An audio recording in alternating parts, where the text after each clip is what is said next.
Nous sommes actuellement en ligne avec Adrien Quatennens de la France Insoumise. Même question au fond, est-ce qu'au-delà des grands mots et des émotions, vous voulez aider le gouvernement dans sa lutte contre l'islamisme radical? Bonjour à toutes et à tous, bien sûr. Écoutez, ce que l'on voit surtout, c'est que après la rédaction d'un journal satirique, une épicerie cachère, la police, une salle de spectacle, des bars, c'est maintenant l'école de la République qui a été visée par le terrorisme islamiste. Or, quel lieu mieux indiqué que l'école? Le pilier de la République, le creuset du peuple en formation, le lieu où l'individu se prépare précisément à l'exercice d'une citoyenneté pour enseigner ce que faisait ce professeur, c'est-à-dire la liberté d'expression, la mise à distance critique et amener les élèves à s'interroger parfois sur leurs propres certitudes et convictions. Je veux dire que la réponse, de mon point de vue, qui est une réponse complexe, doit se faire en 3 actes. Premier acte, un acte de fermeté. C'est celui de la police et de la justice. Nous souhaitons qu'il y ait une répression ciblée et complète de tous les maillons de la chaîne qui auront permis cette situation, et y compris d'interroger pourquoi, alors que les menaces sont allées crescendo sur les réseaux sociaux pendant plus d'une semaine, rien n'a été mis Donc visiblement à la en France place Insoumise, vous demandez pour aujourd'hui un protéger tour ce de vie professeur. sécuritaire? Vous demandez un tour de vie sécuritaire aujourd'hui?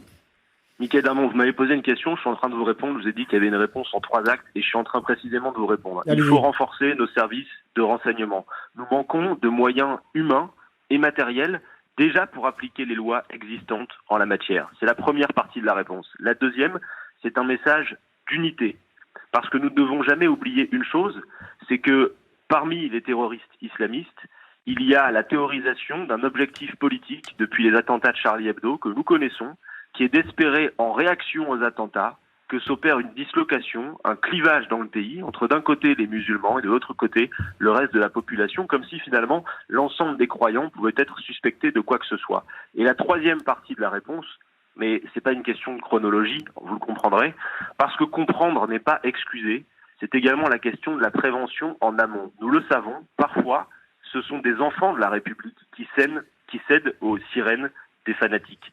Et par conséquent, la République doit aussi s'interroger sur un certain nombre d'éléments dans lesquels, parce que disparition des services publics, parce que dilapidation du milieu associatif, eh bien finalement, d'autres font des promesses que la République n'arrive plus à tenir. Et je veux dire aussi que ce message d'unité que nous devons avoir, enfin, est un message qu'il ne faut pas avoir à géométrie variable. Et je le dis y compris en présence de Valérie Pécresse sur votre plateau.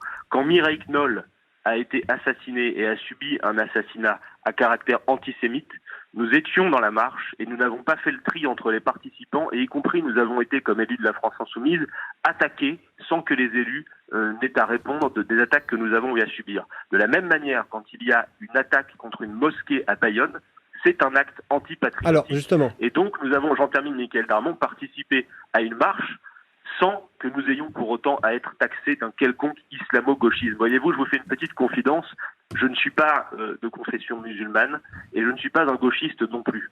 Et croyez-moi, lorsque la loi sur le renforcement de la laïcité arrivera à l'Assemblée nationale, vous pourrez compter sur la France Insoumise pour renforcer la laïcité d'une manière dont vous n'en avez même pas idée. Et je vous attendrai à ce moment-là, poser la question à tous ceux qui hésiteront quand il s'agira par exemple de poser une question fondamentale.